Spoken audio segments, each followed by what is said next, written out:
When I was 2 years old, my parents recognized that I would move closer and closer to the television in order to see it. And they didn't understand what was going on, but I was getting so close to the television that I was basically on top of it, like this, like right on the screen. And they decided to take me to an eye doctor, and the eye doctor said, "There's something dramatically wrong with your son's eyes, but it's not in my wheelhouse. We have to go to a specialist. It looks like his retina." So we found a retina specialist in New York City, and we went to see him. And it's a very long and windy story, but at the age of 2, I got my first pair of glasses. I looked like I had an observatory on my head. They were big. You heard people talk about Coke bottles? These, I think, in the bottom of the glass said Coca-Cola on mine. Very thick glass. And they were so thick and heavy that I had, for years, permanent indents on either side of my nose from the bridge piece of the, and a little boy, and I had these glasses that were bigger than my head, but it helped me see.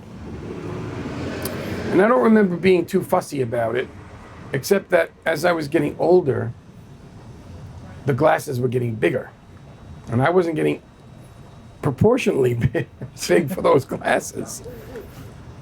At the age of 3, they recognized that I had a very rare disease called retinoschisis, which means what it sounds like, the schisis of the retina, which means splitting. Schisis is to split.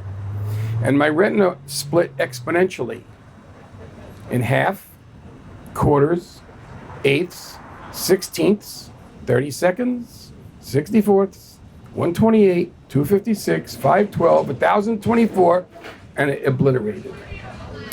It obliterated, and for the beginning of that diagnosis, they were working on laser technology to stop the fraying of the retina. And in 1964, I had the honor and dubious distinction of having the first laser surgery on the eyes. There were doctors from all over the world that came in. They had a special operating room at New York Eye and Ear so that they could have glass on all 4 sides of the operating room, and all these doctors from around the world could watch. They gave me ether in a balloon.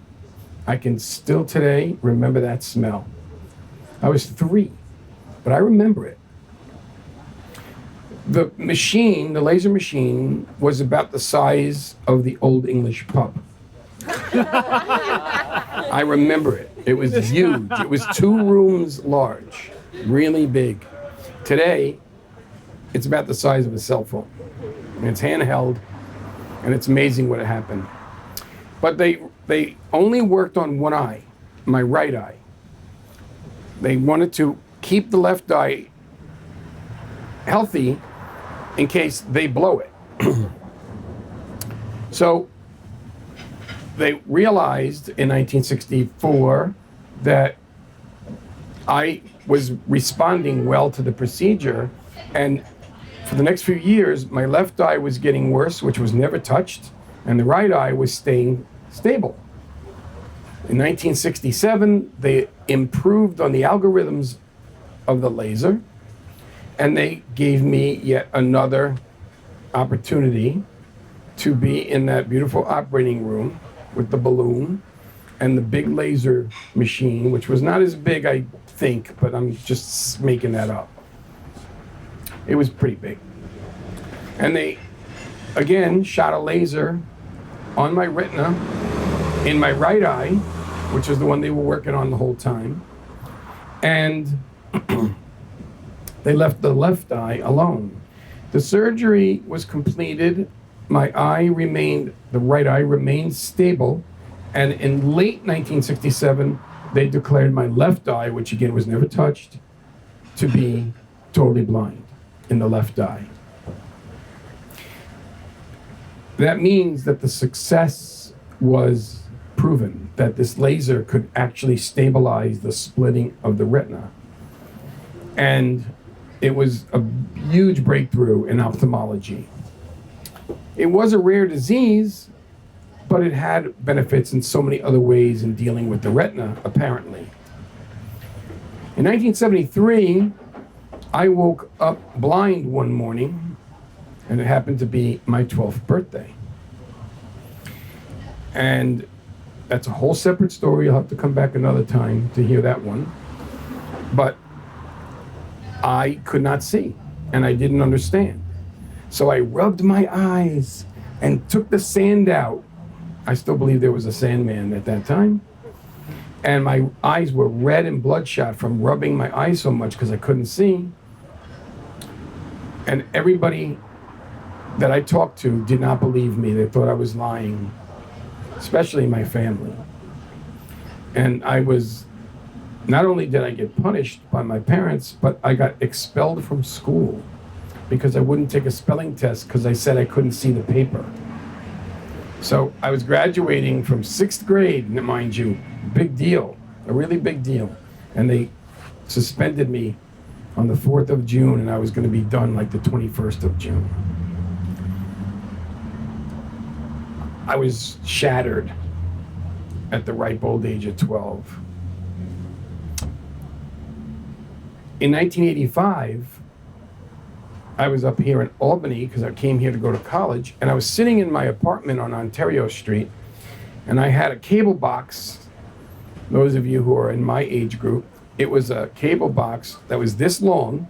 It had 1,000,000 buttons across it, and it had a wire attached to the TV. There's no remote with wireless and all that back then. And I'm flipping through the channels by going boom, boom, boom, boom, boom, hitting the buttons really quickly. And all of a sudden I hear Leonard Nimoy's voice. Anybody know who that is? Yeah, Spock. Mr. Spock, that's right. Now I know how old you are. And Mr. Spock says these words: after this, we'll have a story about a rare eye disease, retinoschisis, which has now been cured. And the TV goes to a commercial, and I hit the button to change the channel, and I went, whoa, whoa, whoa, whoa, whoa, when I came back, and the commercials are long, and I flipped over to a channel I was trying to get to, and it was the same exact day as the space shuttle explosion, the Challenger. But I went back to that story, and the short version of that is that they actually said it's cured. People who have a diagnosis of retinoschisis from now on will not lose their eyesight. I couldn't have been happier.